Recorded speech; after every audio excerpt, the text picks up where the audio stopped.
चारों तरफ समुद्र का गहरा पानी और बीच में एक सुनसान टापू। इसी टापू पर बना था दुनिया का सबसे सख्त और महफूज जेल।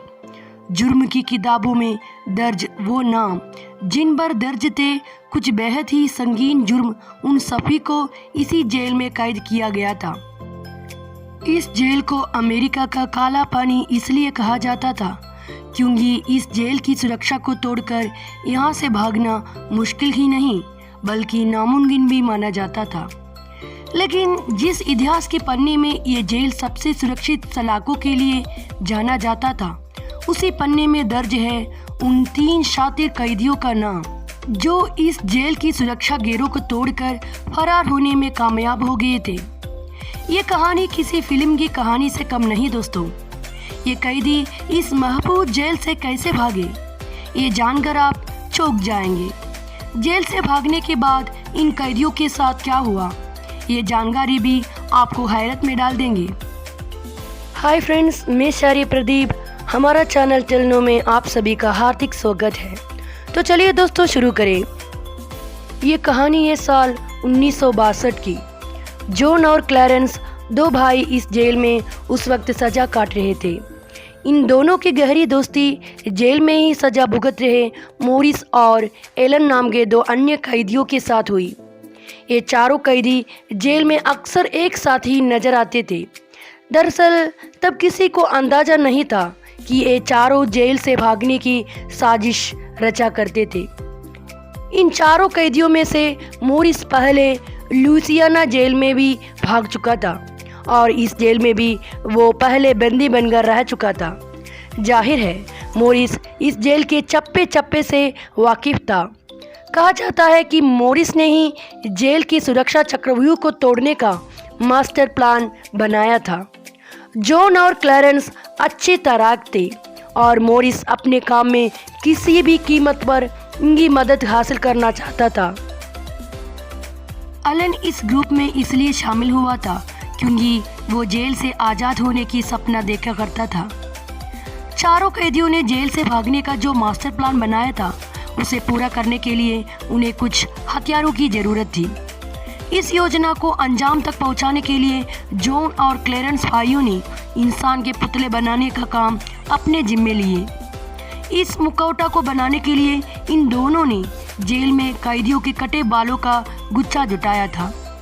इसके अलावा कुछ कागज और लकड़ियों की मदद से उन्होंने पुतला बनाया था। मॉरिस ने जेल में बेकार पड़े अक्रोडियन को ठीक करने की बात कहकर उसे अपने कब्जे में ले लिया। इसके बाद सबने मिलकर रेनकोट्स चुराया। रेनकोट्स की मदद से उन्होंने नावनुमा चीज बनाई जो समुद्र पार करने में इनकी सहायता करने वाली थी। इन सभी ने जेल से चम्मच और बटर नाइफ जैसे बर्तन भी चुराए। जेल में पानी की सप्लाई पाइपों के जरिए की जाती थी। ये पाइप हर बैरक की दीवारों से होकर गुजरते थे। इन पाइपों में समुद्र का खारा पानी आता था जिसकी वजह से जेल के अंदर दीवारों कहीं कहीं थोड़ी कमज़ोर हो गई थी।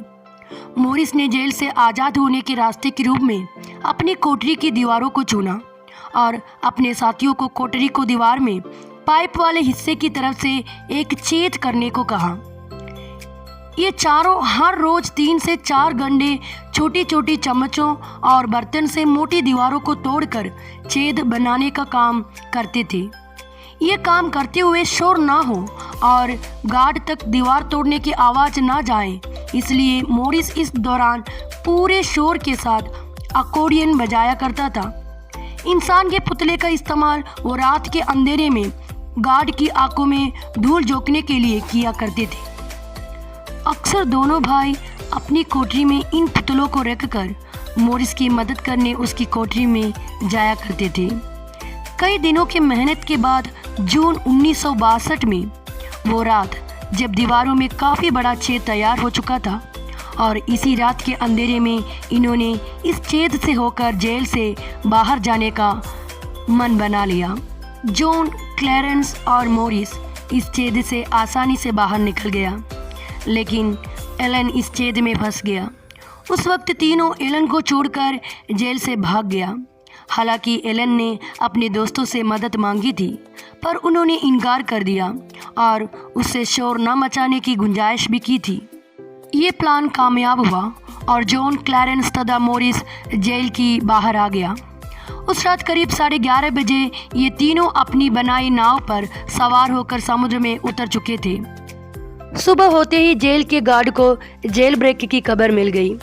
एलन पकड़ गया, लेकिन इसके बाद शुरू हुई जेल से भागे 3 कैदियों की तलाश एक अनसुलझे मोड़ पर जाकर खत्म हुई।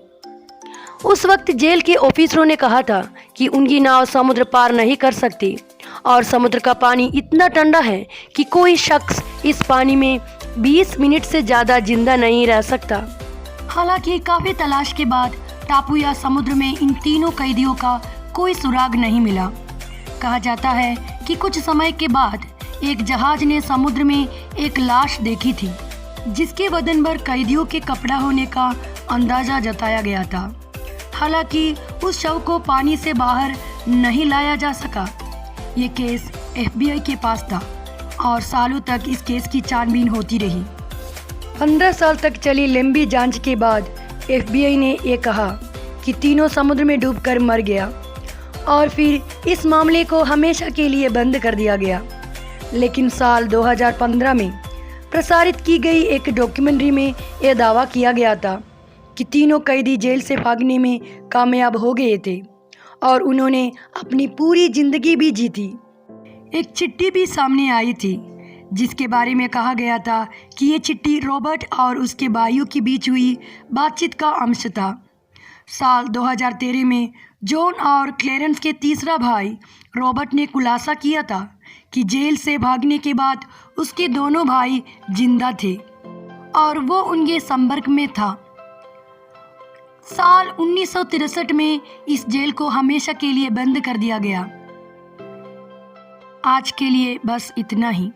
इस वीडियो के बारे में आपका क्या राय है, हमें कमेंट के जरिए ज़रूर बताएं और इस तरफ की अमेजिंग एंड इंटरेस्टिंग वीडियो देखने के लिए हमारा चैनल टेल नो सब्सक्राइब करने का विचार करें।